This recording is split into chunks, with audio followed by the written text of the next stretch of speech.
Hello everyone, welcome to another episode of The Moral Letters. This is the third letter written by Seneca on true and false friendship. You have sent a letter to me through the hand of a friend of yours, as you call him, and in your very next sentence you warned me not to discuss with him all the matters that concern you, saying that even you yourself are not accustomed to do this.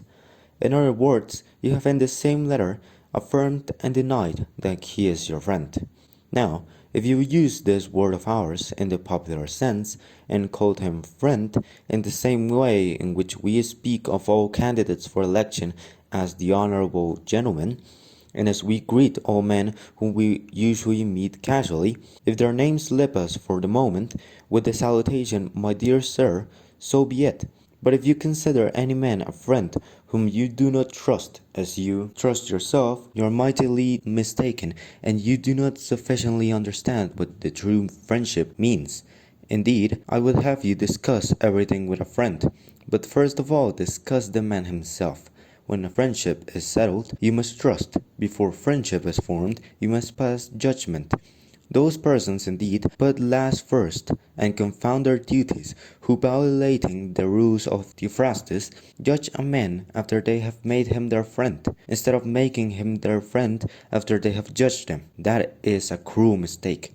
Ponder for a long time whether you shall admit a given person to your friendship, but when you have decided to admit him, welcome him with all your heart and soul.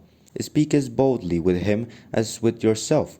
As to yourself, although you should live in such a way that you trust your own self with nothing which you could not entrust even to your enemy, yet, since certain matters occur which convention keeps secret, you should share with a friend at least all your worries and reflections. Regard him as loyal, and you will make him loyal. Some, for example, fearing to be deceived, have taught men to deceive. By their suspicions, they have given their friend the right to do wrong. Why need I keep back any words in the presence of my friend? Why should I not regard myself as alone when in his company? There is a class of men who communicate, to anyone whom they meet, matters which should be revealed to friends alone, and unload upon the chance listener whatever irks them.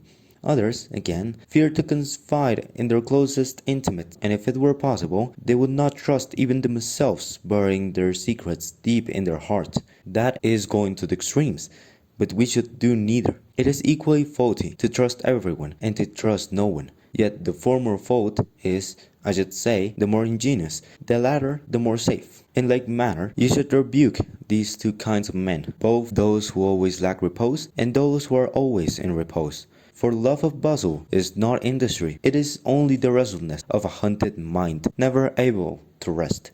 And true repose does not consist in condemning all motion as merely vexation. That kind of repose is slackness and inertia. Therefore, you should note the following saying taken from my reading in Pomponius. Some men shrink into dark corners to such a degree that they see darkly by day.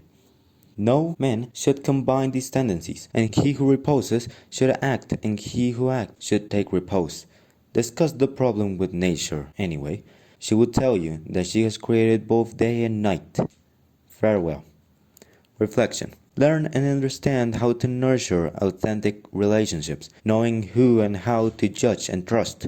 Start practicing in yourself. Later, expand the knowledge to the rest, people of good character, highly emphasizing the meaning of emotional and moral support. Lastly, don't overly stress and bustle for productivity. It would naturally come if you spend the time to grow it. Take a good rest to recharge energy for when you must act accordingly. Farewell, my brothers. Take care.